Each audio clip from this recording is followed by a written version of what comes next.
আপনারা কিছুদিন আগে যে ভিডিও ছাড়ছিলাম সর্ষে ক্ষেতের, এখন আস্তে আস্তে ফুলাইতেছে, আস্তে আস্তে ফুলাইতেছে। ফুল ফুল হইলে পরে আপনাদেরকে সকলকে দেখাবো। দেখেছো,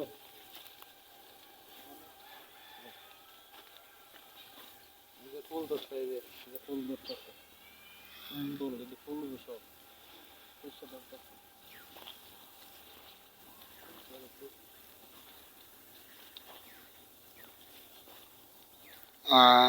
আসলে উনি একটা সরিষা ক্ষেত আমার গত সপ্তাহে একটা ভিডিও দিয়েছিল।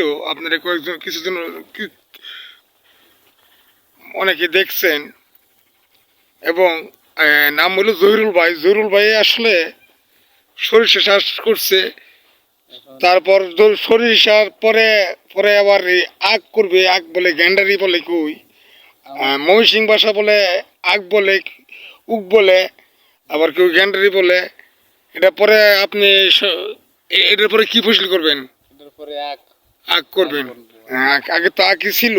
এরপরে আপনারা এই সর্ষে ক্ষেতের মধ্যে ফলন কেমন হয়েছে আপনারা কমেন্ট বক্সে শেয়ার করবেন, কমেন্ট করে জানাবেন, লাইক করবেন। আচ্ছা, আপনি আপনি এই আর একটু কিছু কিছু মানে একটু মানে আমরা দেখি যে জিনিসটা মানে আপনি ওইদিকে যান। আপনি আপনি আসলে এদিকে তো গাছ তো অনেক নষ্ট হয়ে যাবো। কোন দিকে গাছ নষ্ট হয়ে যাবে? গাছ নষ্ট হয়ে যাবে। এই যে হ্যাঁ এখানে একটু ফাঁকা ছিল, হ্যাঁ এই ফাঁকাটা ঘুরলাম, এই ফাঁকাটার মধ্যে ঘুরলাম। যদি কোনো বিষ বিষ দেওয়া লাগে তাহলে দিব, কোনো জায়গায় ভিটামিন প্রয়োজন হলে ভিটামিন দিব। হ্যাঁ।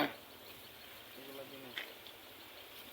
তারপর তারপর এটা সরিষা যখন হবে এটা তো আবার শাকও খাওয়া যায়, তরকারিও খাওয়া যায়।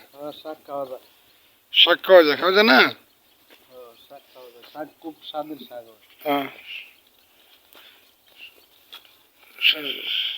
আসসালামু আলাইকুম, চলে যাচ্ছি ভাই, আপনারা সকলেই ভালো থাকবেন।